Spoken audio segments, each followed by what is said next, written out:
Class is in session, your most unconventional class. She talks all things, all subjects. It's the Interdisciplinary Podcast. Hosted by your favorite doctor, this is What's the Say with Dr. Kymrae.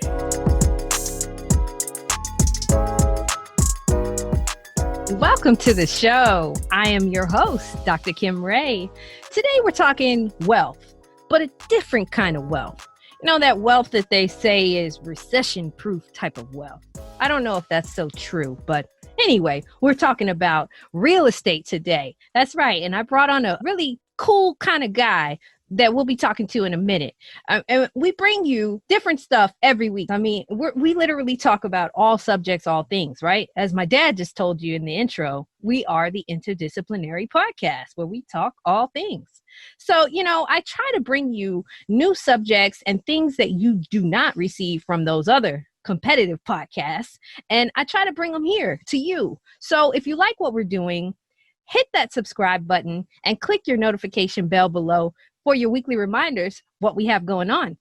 All right, so let's bring on my real estate guru, our real estate guru, the man who always has the keys. I don't have any keys because my keys are kind of like those automated, you know, those big things. I don't have any like keys that make noise. I needed some keys today though to introduce my man Key Ardrey to the show. Please welcome Key Ardrey to the show. Hello, Key. Hey, Dr. Kymrae, how you doing? It's really, really good down here in South Florida. It's we don't have any hurricanes that have hit us yet, so I have to say we're doing pretty good this hurricane season. How's it going up there in Charlotte? Oh, it's going fantastic. Beautiful city, beautiful people, beautiful vibe. That's the Charlotte way. Yes. Today we're going to have a very, very intense talk about real estate and the things that are relating to real estate as it relates to history, the Civil Rights Act bill, the redlining, the gentrification that's taking place now, the rejuvenation as well, and also building wealth in real estate overall. Right, Key? We got a heavy show for him, right? Oh, it's going to be real heavy. It's going to weigh a ton. However, at the same time, you're going to learn so much from it. You're going to enjoy it. And this is going to change your life. Whether you choose to use the knowledge that we give you, absolutely, or you just reciprocate it to someone else, it's going to change your life. I like that, Key. Say it to him. All right. Yeah. So we got our subscribers tuned in and ready to hear what we're going to be talking about. But first, I want to tell them a little bit about you, Key. So Key is a licensed real estate broker. He has about 10 years, right, Key? About 10 years experience. Right. And he loves to have his hands in the community as well. Matter of fact, let me tell you, this is how I met Key. You know, we both are engaged in community development and action. And that is how I met Key, at a community event. And shortly after that, we became co-hosts on the ESPN radio show in Charlotte, Coffee and Cash Flow. And Coffee and Cash Flow is still on today. So you can still check Key out and the other co-hosts on the show where they talk. Coffee is like the gossip, the hot topics that's going on, but they also talk cash flow. They talk money. You know, they talk taxes. They talk real estate with Key, and they talk Bitcoin and cryptocurrency, and also wealth management. So there's a lot of information on that show, and I was honored to be on the show with you guys and grow a relationship with you, Key. Honored. But Key also was on hosting Preps to Pros, which I don't think that's no longer on ESPN, right, Key? But it was there for a while, and that was a really cool show where you talk sports. Preps to Pros, so literally like the preparation of athletes to their professional careers. So it was a really dope show. But Key also, through his media experience, he also is a sought-out motivational speaker. And I would encourage any of you to think about requesting him to come speak at your events or your meetings and things, because he is a great speaker and he's highly, highly educated on a lot of different subject matters. And he's also engaging, as you'll see here, if you haven't already seen it yet. But Key specializes in one thing, and I love this part of his bio that's really, really cool. He specializes in making your dreams a reality, like realty, like realtor. Realty, get it? No? Okay. All right. Maybe just me. But now also, Key, you're on a board. You're on this very unique board, and you guys do some amazing and interesting things. I want to share with them that you are on the Unified Ordinance Development Board in Charlotte, North Carolina. So share with us, Key, what exactly does the Unified Ordinance Development Board do in Charlotte? We make it easier for the zoning board to look and file cases. So with the zoning board in the city of Charlotte, they focus on single family or single properties, whether it's commercial or residential. Okay. What we do, we set the rules and ordinance for a whole area. So just say that you have a particular area, east side of Charlotte or east side of Miami or wherever, and there may be an ordinance where your signs had to be 8 feet away from a walkway or 8 feet away from the street, or whatever the case is. We talk about different things down to a small detail of a particular area to determine how we can make that area the highest, best use. Okay. All right. That's what I mean. That's an important job. You know, people don't understand that those things are happening in the wings, in behind the scenes, you know, and so it's a unique role to have and very difficult to get into. And you're one of them. So congrats to you on that.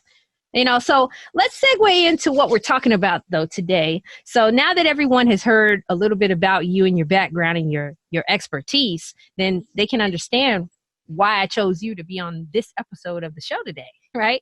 So, Key, you know, we're talking about real estate and building wealth and the history behind how we got to the real estate problems or even successes that we have had through evolution and society developing and growing over the years. So I want us to begin by talking about the history behind this, the history behind the segregation and the racism that took place through all of these years. And there are places across this country, and I know for a fact, and you can tell me if I'm wrong, Key, but I know for a fact that even Charlotte, North Carolina, a city that I love near and dear, that I lived in for 13 years, and you still are there, and you still work in real estate there.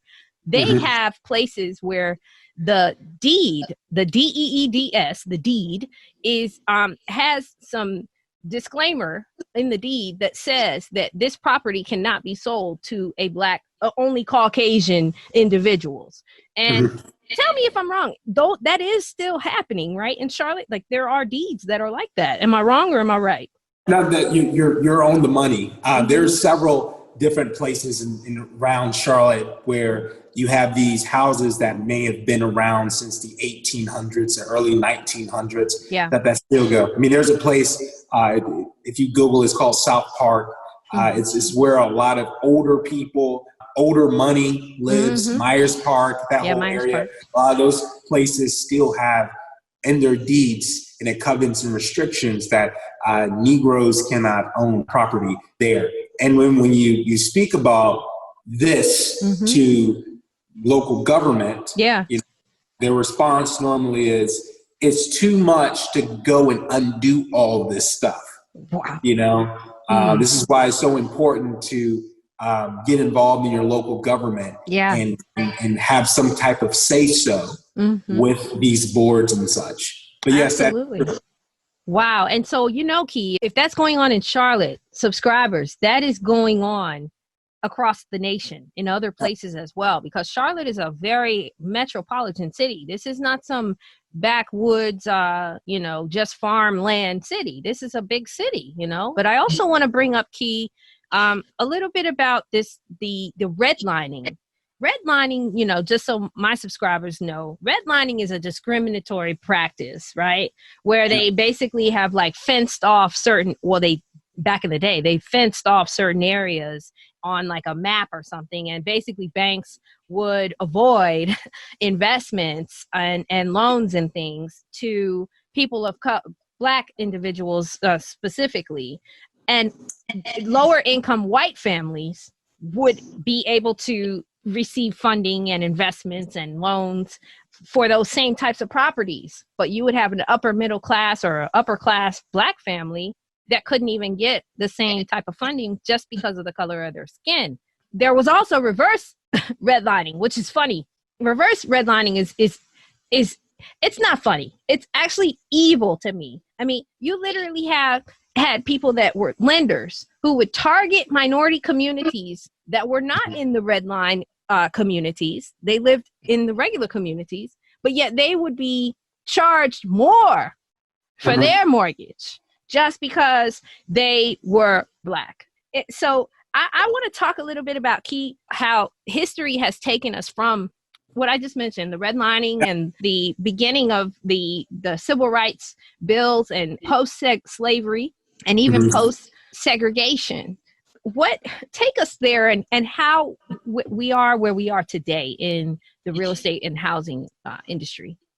Yeah, I'd be more than happy to go over all that stuff with you guys. It's the history. So we look at the two civil rights bills. The first one was something put in play after the Civil War, and then you had Jim Crow laws that came from that in the southern states. You had a lot of minorities leaving the South, going to places like Detroit, Chicago, New York, DC. You know, they lived in these metropolitan areas, had their families there. And then we go to 1964, the revised Civil Rights Act. And with this act, it's a little different in the sense of Dr. Martin Luther King partnered with President Johnson to make some kind of sedgeway to help out minorities. And with this particular act, it allowed minorities from other countries like China, India, Central America, Africa, to come to the U.S. Now, because the U.S. was it still was very segregated. Yeah. And then a couple of years later, we have the Great Society bill that was passed in 68, 69.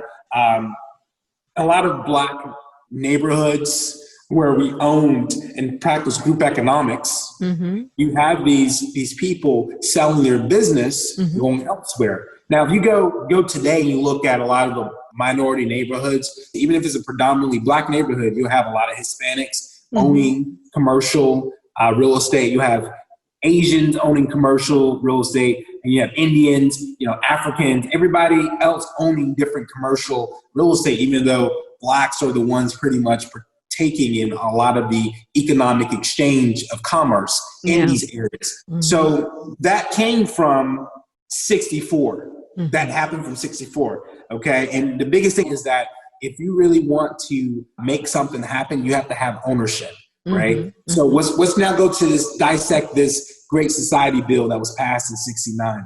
Martin Luther King was said a couple of years before he got assassinated, he felt that he led his people into a burning building with this bill. Now, this bill really made a real and big impact in the U.S. So when you had this bill, it also introduced welfare because it was a war on poverty. And the welfare, it was in the bill where the man could not stay in the house. And if a woman had children out of wedlock, you'll get more money. So it was incentivizing having babies without having a father. A lot of women, felt that they didn't need the man. And then a lot of the jobs that were in the communities, they end up packing up and leaving. My parents used to tell me about when they were in school, they could either have the opportunity to go to college or do some type of trade. They can learn how to be like a carpenter, a plumber, electrician, but they took all that stuff out when the Great Society bill was made. And then we had this thing called white flight. Now, white flight happened all throughout the 60s to... White flight. You guys Google it, read about it. It is a real thing.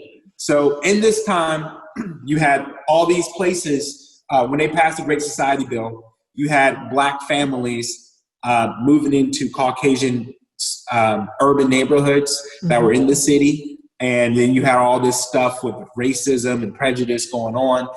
White flight was a migration of Caucasians out of urban areas to the suburbs. And a lot of these developers at that time, they knew that they wanted to build their own utopia that did not or will not have any minorities there. So what they did was they said, hey, we got to come up with a lot of money. And if we got to come up with all this money, who can pay us? Who can give us this money? So they end up proposing, trying to go to various banks, and they end up saying, hey, you know what?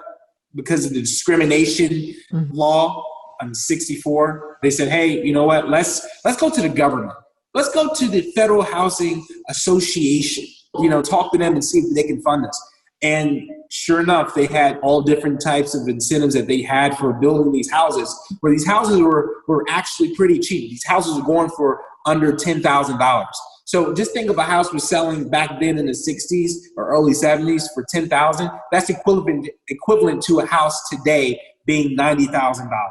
It was very affordable. Any working class Black family could afford this. However, we didn't get that privilege because in the deeds and the ordinance and these restrictions said that you cannot sell or lease or ever exchange the title to a minority. Detroit is a good place, to look at. Detroit's been around for, I want to say roughly 120 years, somewhere around there. And beforehand, it was minorities, Black. Majority of the people were Caucasian, and you had less than 14% of African Americans being the population for Detroit. Right. But then when, you had this bill and white flight took place in the mid 70s, it turned from, having 14% to nearly 90% of the population of the city was minorities. Yeah. So this thing still goes on to today, even with redlining in the appraisals in minority neighborhoods coming in a lot lower, Yeah, so. Absolutely. And that brings me into us talking about the new trend of these inner city neighborhoods, these Black neighborhoods and communities that are now being turned into what is called or dubbed gentrification. And they're basically pushing out those residents that have been there for generations and generations. And now what that's causing is those individuals are now being pushed out into other neighborhoods further away from their places of employment, and which is causing them to do what? Spend more money in transportation, whether it's public or their own. And then it's doing what? Causing their quality of life to go down, because why? They have to spend less on good food because they're so busy spending their money on transportation to get to their place of employment. And that's just one point. That's not any of the other stuff that it's impacting, which of course I hope that you can kind of go into a little bit more. Let's talk a little bit about the gentrification and the upside of that, and the con to it, the pro and the con, because, people want their neighborhoods to look nice and pretty and, new and fresh, rejuvenated, I think is the word you like to use here. But let's talk a little bit about how that also impacts all communities, not just the inner city. It impacts everybody, but specifically it will impact the inner city communities and communities of color. Yes, it does.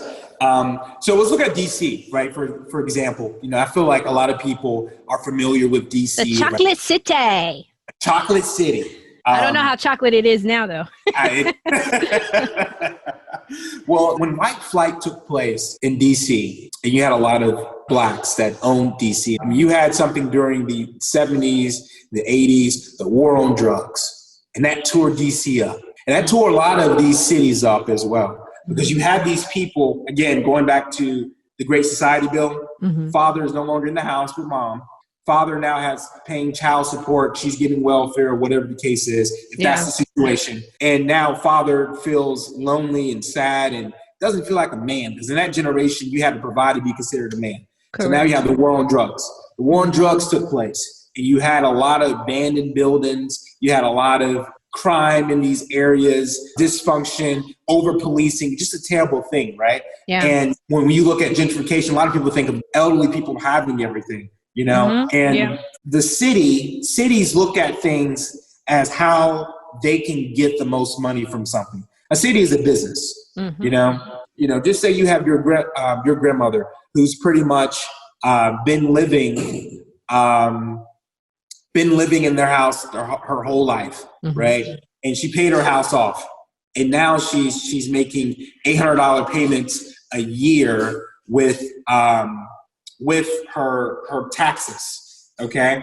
Now with the $800 a year taxes that she's making, to the city's looking at that like, okay, if someone goes into that neighborhood, buys the same house, fixes it up, and refinance or whatever the case is, that house value may go up because the assessed tax value for the house, I don't know, it could be where grandma lives. It's $90,000, taxes $800.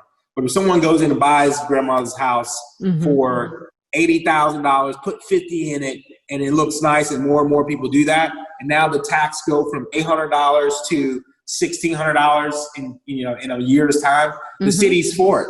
I mean, we have these things now with these opportunity zones. It's something that's before our time with everything. It's a great thing that happened, At the same time, you have to know how to utilize it to get the tax benefits. So you have all these developers, you have all these investors that are going in, buying stuff cheap, fixing it up, or even just say that I want to be close to a brewery. There's a brewery that's downtown or like 5-10 minutes away. And if I buy in a neighborhood that's already established, I have to pay, $400,000 or $500,000 for this house. But yet I can probably build something if I buy the land cheap. So I'll buy Miss Sue's house for $90,000, bulldoze it, and build a house that I really want, like and love, for like $250,000. I still come out for less money than if I bought in a neighborhood that was desirable, if you will. And now the city is saying, I can charge you more money. Yeah. Because your house is worth more.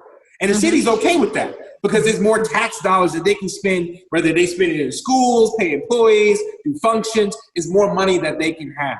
And this is why cities are more prone to have gentrification go on. A lot of times people say, nah, we don't really want that. We want to have our elders live there. But yet when the elders die, they normally leave their houses to their kids or their grandchildren. The grandchildren don't, they normally don't have the education to know what to do with the house. Right. Some people look at a house as a liability instead of an asset. Right. Or they just, thinking about how can I get a paycheck today or whatever the case is. Right. So you have people that are hounding this class of folks who own houses in these areas and don't know what they have. Yeah. They buy it for little or nothing, make the improvements, and now they have they make their own bank if you think about it. You can borrow against yourself. You can do that to fund projects, live life, do whatever you want.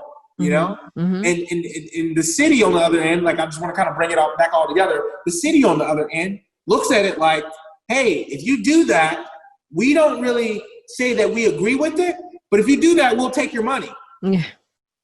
You have all these different programs and nonprofits that different cities talk about. And even like the city of Charlotte, there was a nonprofit that got houses from the city of Charlotte at a low cost. And what they'll do is they'll make affordable housing for a couple of years, but then they'll turn around and sell the house for much more money than they'll get. And it was a nonprofit that was running a hybrid model. No, it's super for profit. It's nonprofit, but we just like the profit. Yeah, we like to keep the profit. Yeah, we keep it. Yeah. You know what? That brings up a point that I want to talk about, though. Affordable housing. Affordable housing, that's a oxymoron, if you will. It's not so affordable, right? And, the funny thing is that millennials, right, they were the ones who made urban metropolitan areas and developing the look of an inner city. They are the millennials, including myself. I'm a millennial, and you are. We were the ones who made it attractive and sexy, and we wanted our places to live to be more like urban and metropolitan, and that was sexy to us, right? That was attractive to us. But then we now, as of, I think, since COVID hit, mark me if I'm wrong, this is your space. Since COVID hit now, we are now trending out of those urban areas, those metro areas. So we're talking about developing up these locations to be attractive and sexy to these millennials who made them sexy and attractive, right? But now we're out of there. We don't want to live there anymore. We want to live in a more suburban type of area that's less expensive. We can't afford it. So talk to us a little bit about the migration of millennials today. Yeah, so breweries were kind of a big thing. You had dispensaries, like the art of living, right?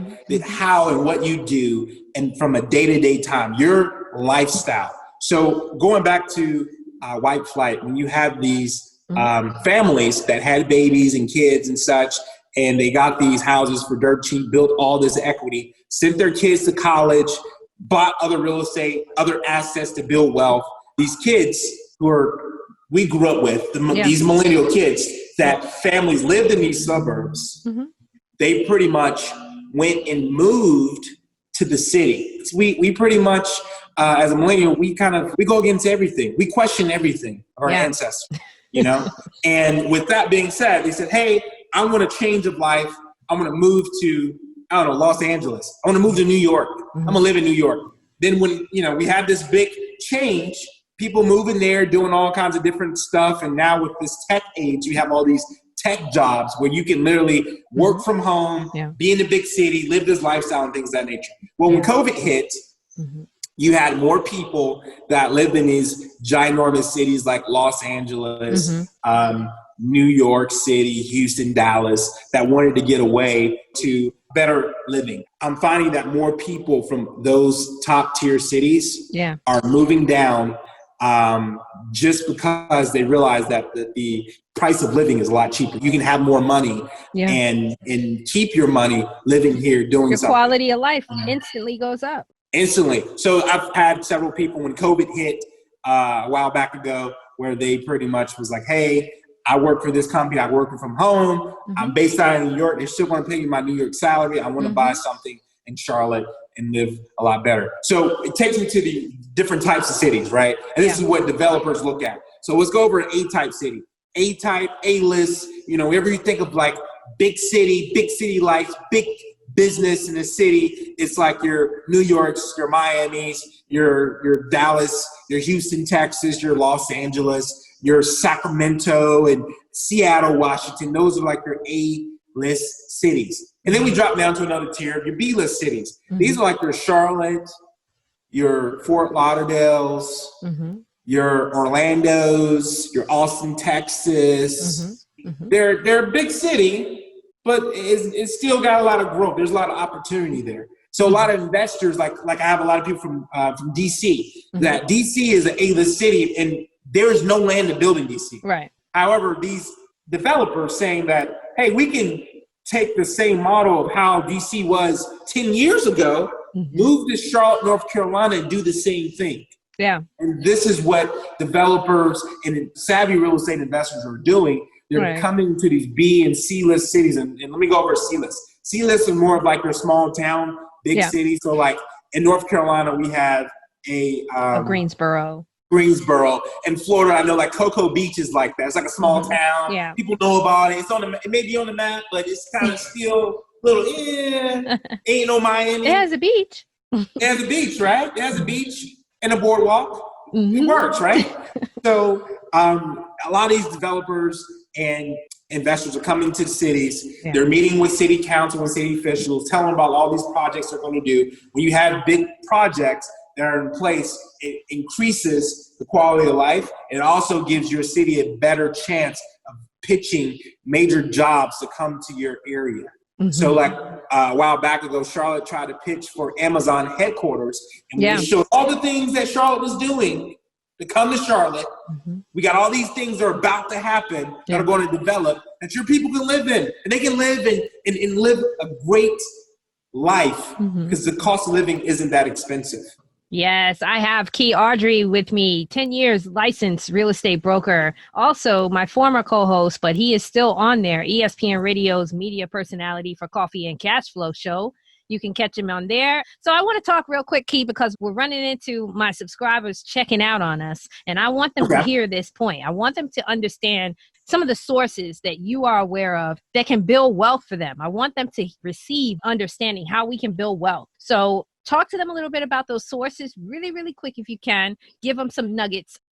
All right, so what you should do is understand patterns, because one thing is like you look at patterns, whether it's behavioral or economic thumbprints, patterns are going to tell you everything that you need to know.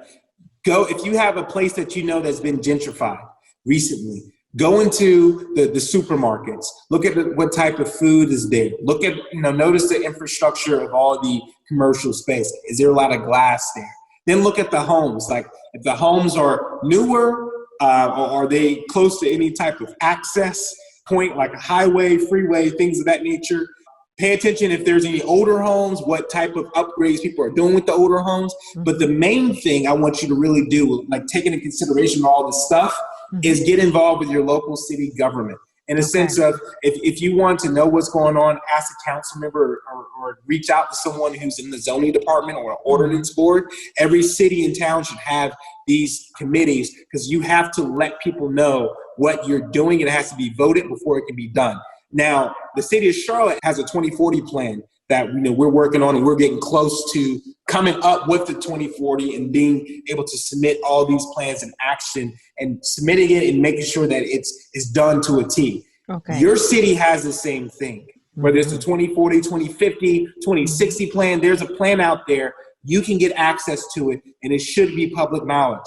Find out what different sources are pointing to transportation, are pointing to widening of the street, bike lanes, any type of major grocery stores coming into any type of food deserts. You can easily go to Crane Watch. That's something that's more of a business journal thing. You can subscribe to that. It's like $15 a month. If you want to start your real estate investing career, or if you just want to own real estate properties or buy your first house, and make sure that you stay and build wealth and equity, I feel that you doing these steps and learning what's coming and positioning yourself for what's going to happen, be there before it happens, pay the price before it happens. Then when it happens, watch your equity go through the roof.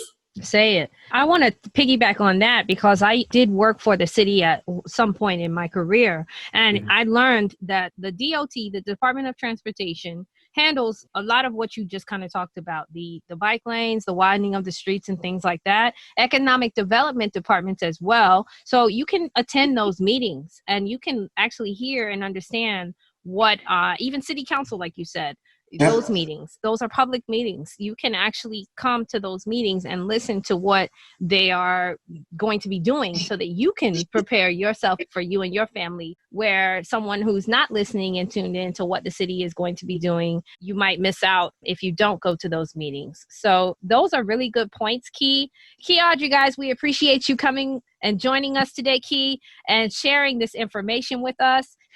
Key, any final thoughts? They're not making any more land. Buy some. Drop the mic. I love it, Key. Thank you so much. Have a great rest of your week, and we'll be checking in soon. Take care, man. Peace out.